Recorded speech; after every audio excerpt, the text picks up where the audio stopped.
En una clase sobre literatura colombiana, el profesor estaba explicando algo sobre Alexander von Humboldt o Alejandro Humboldt cuando tomó una pausa y preguntó, ¿pero alguien sabe por qué ocurrieron las independencias? Digo, más allá del mito de que fue por la libertad, para quitarnos las cadenas del yugo español. Ya saben que Humboldt fue este naturalista y geógrafo prusiano, porque Alemania no existió hasta 1871, que fue muy popular entre los criollos independentistas, además de ser supuestamente el padre de la geografía moderna, pero de eso no sé. Hizo viajes por varias regiones del Imperio Español en América, inspirando un montón de obras de arte. Y el punto de toda esta cuestión escribió respecto de sus viajes por América, comparando la gran prosperidad de los territorios con una Europa devastada por las guerras napoleónicas. Les sorprendió el altísimo nivel de alfabetización, la movilidad social, el alto grado de bienestar de los agricultores de la Nueva España y también les sorprendió la mano de obra libre en las minas con los salarios más altos del mundo. Estos textos son los que le muestran los capitalistas británicos a los inversionistas cuando tenían alguna duda sobre por qué meter su dinero en financiar las independencias de las élites criollas. Como argumentan autores de la época, el mercado más grande del mundo estuvo cerrado por más de 300 años. Pero todo esto es una explicación sobre la financiación que no termina de responder a la pregunta que se hizo al inicio. Aunque Humboldt es un gran ejemplo de la enorme influencia que tenían las ideas de la Ilustración europeísta y el gran complejo de las élites criollas y también peninsulares, porque según algunas eran parte de un país atrasado. Digo, miren los grandes avances y grandes revoluciones que están pasando en Europa. Pero entonces, ¿por qué ocurrieron las independencias? Luego de la conquista, entre interminables disputas entre los conquistadores, los frailes, los nobles y las cortes, se fue consolidando la monarquía hispánica en América, con muchas violencias y muchos afanes de riqueza, y con unos episodios tan interesantes como la creación de la jornada laboral de 8 horas por Felipe II. Además, con un cambio de dinastía en 1700, por la muerte del rey Carlos II, el desconocido, sin descendencia, la corona pasó a manos de los Borbones, una familia francesa reinante hasta hoy en la península. Luego de la Guerra de Sucesión, que causó este cambio de dinastía y la pérdida de los territorios europeos de la corona, ocurrieron algunas reformas en todo el imperio, incluyendo, por supuesto, los territorios ultramarinos. Y como todas las reformas de antes y de ahora, vinieron con muchas protestas y muchas quejas. De aquí se dicen muchas cosas, como que los cargos políticos comenzaron a repartirse sobre todo entre peninsulares cercanos a la corte.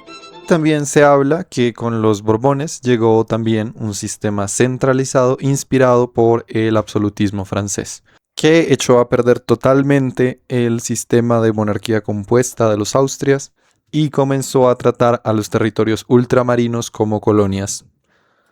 También se dice que hicieron varias reformas a los monopolios estatales, hasta incluso terminando algunos, como la Casa de Contratación de Sevilla en 1790, o permitiendo el comercio entre puertos americanos. Comercio que igual ocurría, pero por debajo de cuerdas. También ocurrió una liberalización del comercio por Carlos III.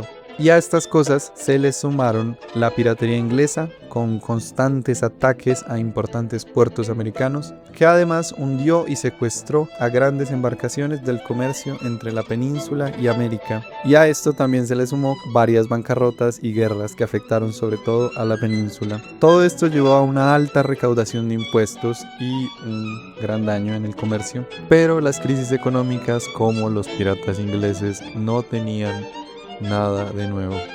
De aquí también se dice que algunas reformas al ejército generaron más cargos a criollos, o sea, a españoles nacidos en América. Como se puede ir observando, todo es una cuestión bastante complicada. Algunos plantean que las propias ideas de independencia se forman primero en la península, por los liberales que después también le causaron tantos problemas al rey. Pero no nos adelantemos. Se puede decir que todo se fue al traste cuando Napoleón le pidió a Carlos IV que le permitiera pasar hasta Portugal. Y como nada podía salir mal, el rey no se negó, y en 1808 fue obligado a abdicar en nombre de su hijo Fernando VII, el deseado, y este en nombre del hermano de Napoleón. El pueblo se levantó contra José Bonaparte y luego de una larga guerra de guerrillas, varias reformas liberales, la Constitución de Cádiz, en 1814 volvió el Borbón, aboliendo también la Constitución y las reformas liberales. Aunque este también sufrió un golpe de estado en 1820 y volvió a la Constitución, la cual complicó la posición de algunos importantes realistas americanos. Mientras tanto, en América, las élites de las ciudades más relevantes impusieron juntas autónomas de gobierno, todas en contra de José Bonaparte y a favor de Fernando VII. Sin embargo, no hubo demasiados acuerdos y tanto dentro de las ciudades como entre las ciudades se enfrentaron unas y otras facciones, cada cual obligada a imponer por las armas sus ideas. Pero a grandes rasgos el conflicto terminó siendo entre realistas, o sea leales al rey y a la unidad imperial, o lo que es lo mismo, el régimen que llevaba 300 años operando en la América Española. Y el otro bando, los independentistas, querían secesionarse por la posibilidad de hacerse con el jugosísimo monopolio estatal. Jugoso tanto para disfrutar económicamente del mismo como para hacer lo que se venga en gana, como por ejemplo imponer una idea de república europea, una dictadura o plantear unas reformas a la organización del imperio, o todas juntas. Aunque los cambios de bando y los conflictos entre los mismos bandos fueron muy comunes. Por ejemplo, tropas que se sublevaban de los ejércitos independentistas por falta de pagos o desencantos con las atrocidades de los promotores de la guerra. Y la fuerte represión de los pacificadores actuando en nombre del rey. Y eventualmente, luego de muchos combates, quemas de campos, un empobrecimiento generalizado de toda la población y muerte de buena parte de la fuerza productiva y muchísima deuda externa, ganaron las independencias y la libertad. Por lo cual el imperio en América se partió en una veintena de repúblicas independientes. Y con esto me refiero a pequeños países gobernados por castas militares que derivaron en las oligarquías del siglo pasado, de las cuales algunas sobreviven hasta hoy. Con sus luchas internas por el poder, se terminaron hundiendo en guerras civiles por el resto del siglo XIX, y algunas guerras entre las propias repúblicas independientes, sobre todo cuando las fronteras todavía no estaban muy claras.